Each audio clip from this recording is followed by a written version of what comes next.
ओम नमः सिद्धेभ्यः।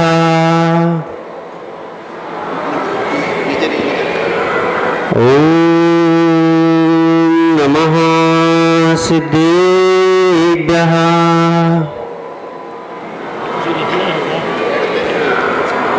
आदितीर्थंकरितुः आदिनाथ मुनिनाथ आदि व्याधि अदि मद मिटे तुम पद में ममिमात। ब्रस का होता अर्थ है दयामयी शुभधर, ब्रस से तुम भरपूर हो ब्रस मिटते कर। दीनों के दुर्दिन मिटे तुम दिन कर को देख, सोया जीवन जागता मिटता अविवेक। शरण चरण है आपके कारण करण जहाज, भवदद तट तक ले चलो करुणा कर जिनराज। करुणा कर जिनराज, करुणा कर जिनराज। प्रथम तीर्थंकर आदिनाथ भगवान की, मूल नायक पार्श्वनाथ स्वामी भगवान की, वर्तमान शासन में वर्धमान स्वामी भगवान की, चतुर्वंशते तीर्थंकर भगवान की, परदादा गुरु आचार्य भगवान विमल सागर जी महाराज की, गुरु नाम गुरु आचार्य भगवान विराट सागर जी महाराज की, मम दीक्षा प्रदाता आचार्य शिरोमणि 108 आचार्य भगवान विशुद्ध सागर जी महाराज की, ढाई दीप में विराजमान 3 कमलों करोड़ मुनि भगवंतों की जय। बोले परम पूज्य मुनि श्री साक्ष सागर जी, योग सागर जी, निव्रत सागर जी महाराज की, समस्त मुनि संघ के जयकारा गुरुदेव का।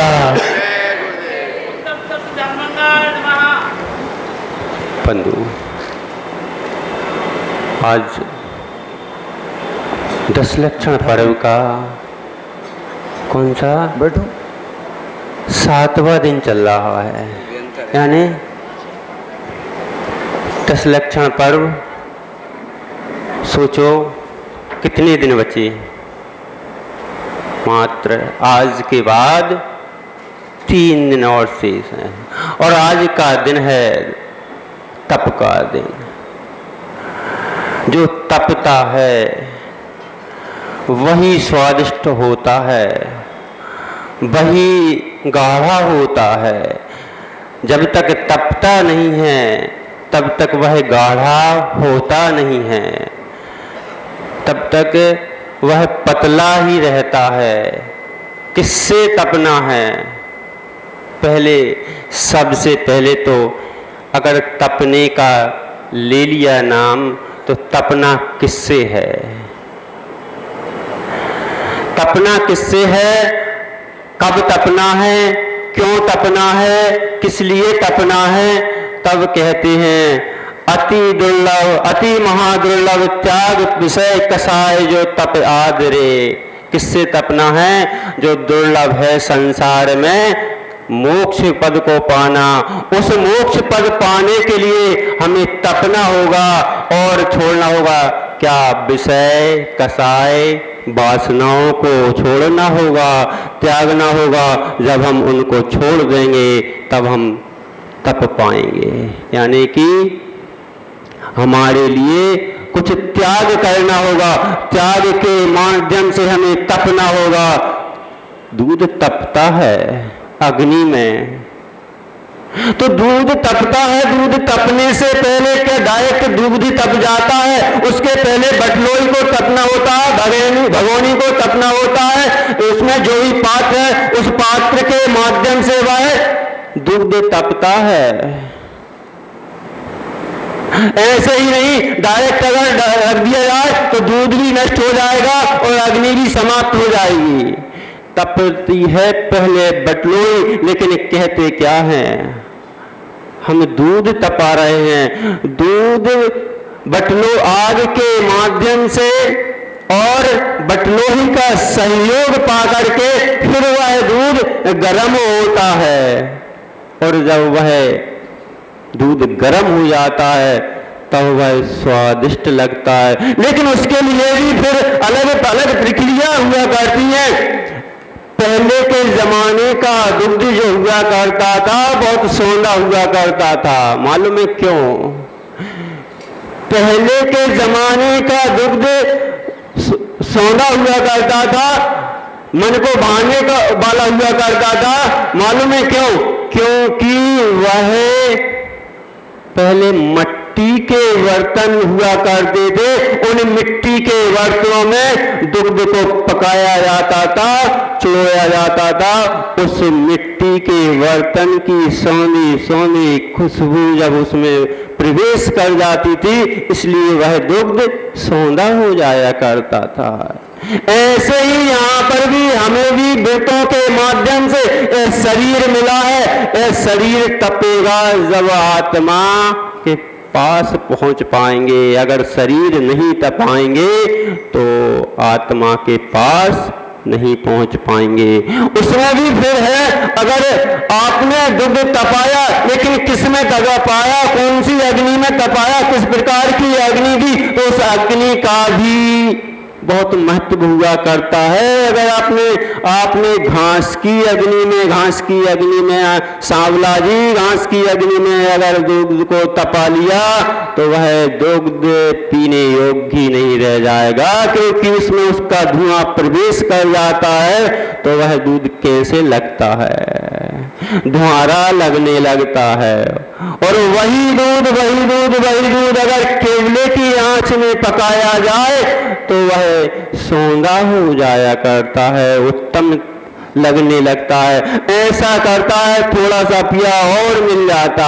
ऐसे ही यहाँ पर त्याग किया है। अगर त्याग की सही परिभाषा समझ ली जाए तो थोड़ा सा त्याग करने के बाद सोचते त्याग 12 प्रकार के हुआ करते हैं।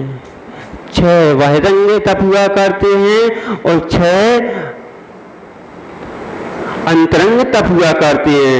ऐसे ही जो तपाता है, जो अपनी आत्मा को शरीर के माध्यम से तपाता है और वह तप करके सौंधा यानी सिद्धत्व की प्राप्ति करता है और सुख मोक्ष सुख को प्राप्त करता है। लेकिन तपाने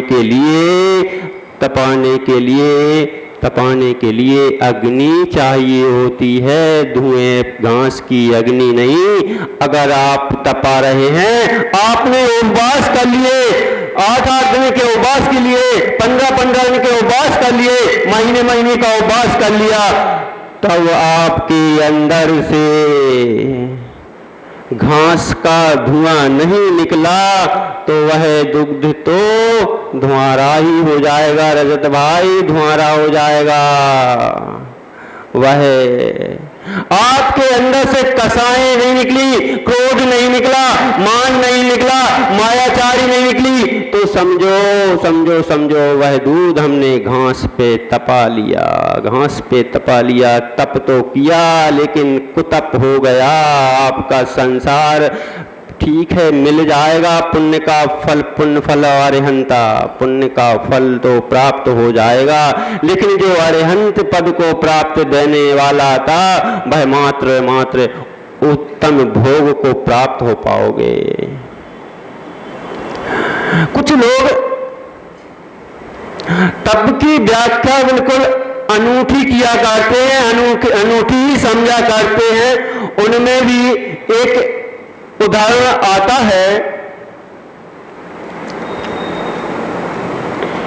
एक शिष्य पहुंचा अपने गुरु के पास और कहता है, संत जी के पास पहुंचता है और कहता है, संत जी मेरे को दीक्षा दे दो, मेरे को दीक्षा चाहिए।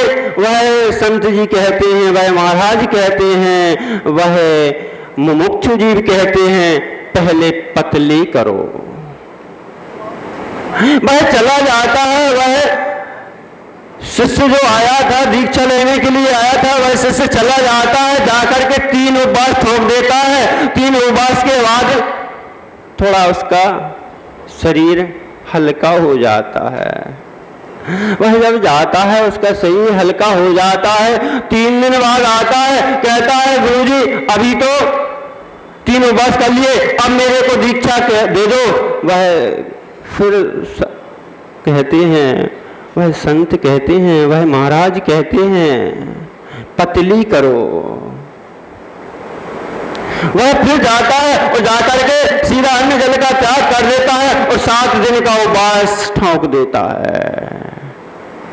एक बुंदेलखंड में कहावत है, कैसी, सूख के तो ठठेरा हो गए, प्राप्त कुछ होने वाला नहीं है।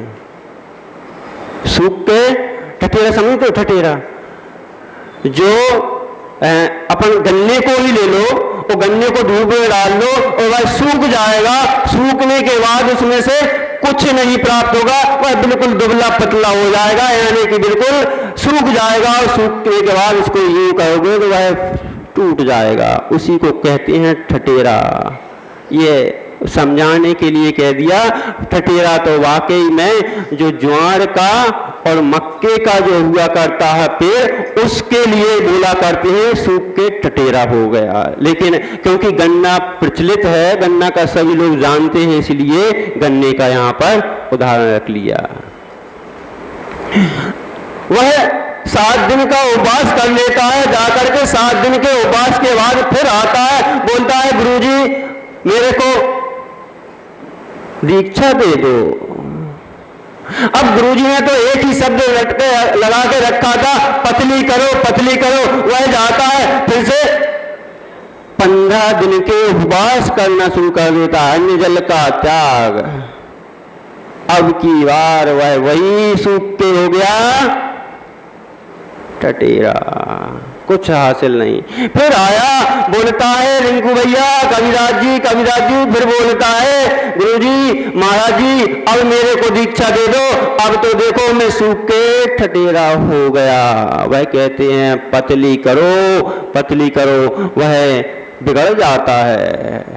आप महाराज प्रत्येक दिन आहार के लिए उठते हैं, आहार के लिए जाते हैं, और मैंने देखो 12 दिन 3 दिन कर लिया, 7 दिन कर लिया और 15 दिन कर लिया, फिर भी आप कह रहे हैं कि आप पतली करो। और कितनी पतली करो? मैं बिल्कुल पतला हो गया, बिल्कुल सूख करके ठठेरा हो गया। वह कहते हैं गुरुजी भैया मैंने उपवास का कब बोला था? मैंने तुमसे कब बोला था कि तुम अन्न त्याग दो? मैंने तुमसे कब बोला था कि तुम उपवास कर लो? मैंने तो सिर्फ ये बोला था पतली करो। तो वही तो मैं बता रहा हूं, वही तो मैं पूछ रहा हूं। आप पतली पतली कहते जाते हैं और पतली पतली करते रहे, बिल्कुल सूख करके ठठेरा हो गया। और किधर जाऊं? वही तो आप बताओ। वह शांत भाव से मुनिराज कह दिया करते हैं पतली का अर्थ तुम समझे नहीं थे। तुम्हारे अंदर जो मान बैठा था, कसाय बैठी थी, उस कसाय को पतली करने का बोला था। क्रोध बैठा हुआ था, उस क्रोध को पतला करने के लिए बोला था। ऐसा खाने के लिए मैंने कब बोला था? यह तो तुम्हारे विवेक के ऊपर है, तुम्हारे सोच के ऊपर है। तुमने क्या सोचा, क्या समझा?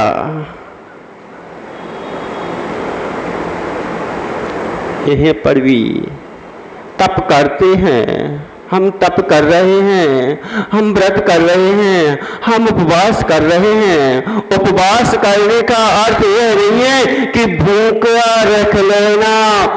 ठीक है, शरीर के माध्यम से उपवास भी जरूरी है, यह बाह्य तप में आते हैं, लेकिन उसके साथ साथ अपने शरीर की क्षमता के अनुसार, रजत भाई, अपने शरीर की क्षमता के अनुसार अपने को उपवास करना होता है। लेकिन उसके बाद सबसे पहला आता है पतली करो। किसको? कसायों को पतली करो। जो आपके अंदर कसाएं बैठी हुई हैं उनको हल्का करो। उनको जब आप हल्का करेंगे तब जा करके आप भगवान बन सकते हैं। दूध तो है, कह रहे हैं पाषाणेषु यथा हेमं दुग्ध मध्ये यथा घृतम तिल मध्ये यथा तेलम देहि मध्ये तथा शिवः। दुग्ध तो है, तिल भी है, दुग्ध में घी है कि नहीं? दुग्ध में कविराज जी, रिंकू भैया, दुग्ध में घी है कि नहीं? आयुष जी, दुग्ध में घी है कि नहीं? नहीं है, दुग्ध में घी नहीं है। लेकिन है कहाँ? दिखे भी तो। दुग्ध में घी है, दुग्ध में घी है, सांवला जी दुग्ध में घी है, तेल तिल में भी तेल है, तिल में भी तेल है, अग्नि में भी काष्ठ यानी लकड़ी में भी आग है, लेकिन वह प्रक्रिया के द्वारा ही अगर तुमने उबलते हुए दूध में जामन डाल दिया, दूध तो फट जाएगा, लेकिन उससे कुछ भी घृत प्राप्त होने वाला नहीं है, कुछ भी घृत प्राप्त होने वाला नहीं है, क्योंकि वह दूध आपने उबलते हुए दूध में घी डाला था, जामन डाला था। और जब उबलते हुए दूध में अगर आपने जामन डाल दिया तो समझो आपका दुग्ध बेकार हो गया, फालतू चला गया, व्यर्थ चला गया। ऐसे ही हमने तप तो किया, महाउग्र तप किए, 15-15 दिन के उपवास कर लिए, 20-20 दिन के उपवास कर लिए, लेकिन हमने पतली नहीं की तो समझना कि वह दूध भी बेकार हो गया।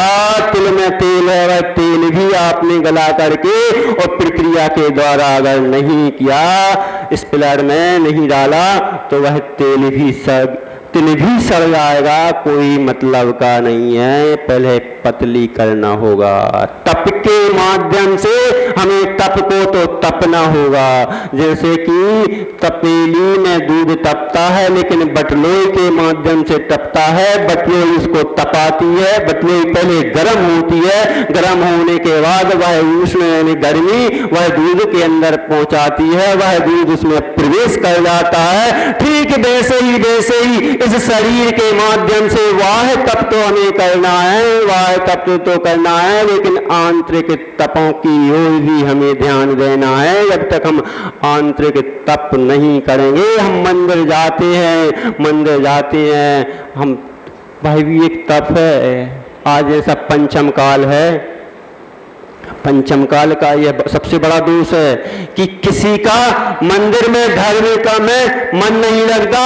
पुण्यात्मा हो, अब तो बहुत बड़े पुण्यात्मा हो, बहुत भाग्यशाली हो, बहुत पुण्य लेकर के आए हो, जो यहाँ आकर के प्रभु के दर्शन कर रहे हो। यह सब पंचम काल का लोग कहते हैं कुछ नहीं है, लेकिन मैं कहता हूँ पंचम काल का मेरा अपना ऐसा मानना है कि सबसे बड़ा अगर चमत्कार कोई है, सबसे बड़ा अगर कोई चमत्कार है तो वो यही है कि यहाँ प्रभु के पास आकर के उनका दर्शन कर रहे हैं और दर्शन करके उस जिनवाणी का श्रवण भी कर रहे हैं। यह सबसे बड़ा चमत्कार है पंचम काल का। नहीं तो पंचम काल में कितने समाज है, कितनी समाज है, उसमें से कितने लोग आए हैं, क्योंकि यहाँ आ सकते हैं वही जिनका पुण्य तीव्र है, जो पुण्य बांध करके लेकर आए हैं। अन्यथा तो दुनिया की जगह आपका मदिरालय में मन लग जाएगा, आपका जुआ खाने में मन लग जाएगा, अन्य जगह मन लग जाएगा, लेकिन प्रभु के दर्शन के लिए मन लगता ही नहीं है, क्योंकि हम भरे बैठे हैं। आपने सही तत्व को समझा नहीं, किसी ने कुछ बोल दिया थोड़ा सा और हम उबल पड़ते हैं, यानी हमने गर्म दूध में जामन डाल दिया, गर्म दूध में हमने जामन डाल दिया। उस दूध से हमें कुछ भी प्राप्त होने वाला नहीं है। हमको उस दूध से अगर कुछ प्राप्त करना है तो पहले ठंडा करना होगा। माँ बहुत समझदार हुआ करती है, माँ बहुत समझदार हुआ करती है, माँ बहुत समझदार हुआ करती है। अखिलेश भैया वह दो गर्म दूध में कभी जामन नहीं डालती, उसको ज्ञान होता है कि अगर गर्म में डाल दिया तो कुछ भी प्राप्त नहीं होगा। वह पहले ठंडा होने का इंतजार करती है, ठंडा होते ही दूध में फिर जामन डालती है और फिर दही बनता है और दही सफेद थक्के की तरह कली कली निकलता है, वह ठंडे दूध का दही।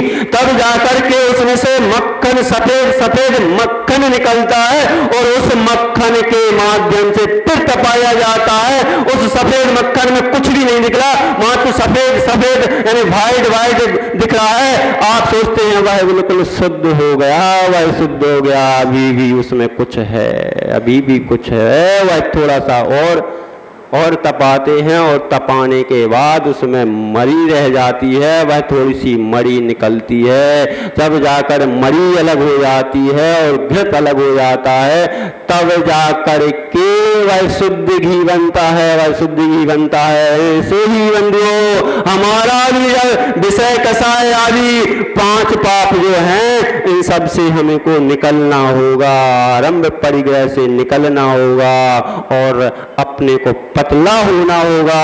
और उन पतले होने के प्रक्रिया के द्वारा जिस प्रकार का ठंडे दूध में जामुन डालते हैं और वह ठंडा दूध जमा करके फिर घी निकलता है, फिर उसी घी को अगर दूध में डालोगे तो वह क्या होगा, ऊपर होगा, फिर वह उसमें मिलने वाला नहीं है।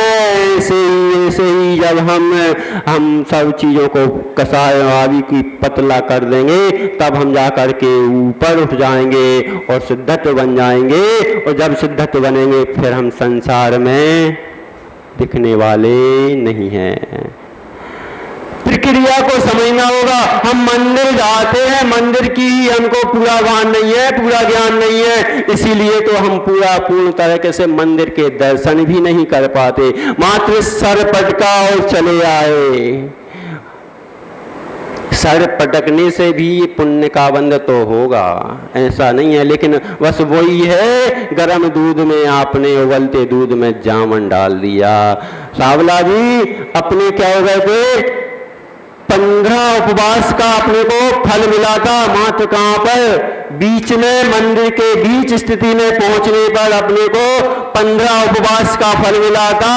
और जैसे ही मंदिर के शिखर दिखने लगता है, मात्र मंदिर का शिखर दिखना, आपने कोई प्रयास नहीं किया, उनसे अनंत भगवान के दर्शन आपको मात्र अभी हुए नहीं है, शिखर दिख रहा है, आपको 30 उपवास का फल प्राप्त होता है। आपको हर लगाना फिटकरी रंग चोखा हो जाए, आपका रंग चोखा हो गया। आपने मात्र प्रभु के क्या किए, अभी तो मंदिर के शिखर इसलिए ऊंचा रखा जाता है, शिखर इसलिए ऊंचा रखा जाता है, कोई आ रहा है और दूसरे देख ले, और देखने के बाद ही उसके भाव जो विकृत थे वह बदल जाया करते हैं। उस विकृत भावों को, परिणामों को बदलने के लिए मंदिर के शिखर को ऊपर ऊंचा रखा जाता है, लेवल नहीं रखा जाता। मंदिर बनाने से पहले हर व्यक्ति प्रक्रिया सोच लेता है, मैं 20 फीट करूंगा, मैं 25 फीट करूंगा, मैं 40 फीट करूंगा।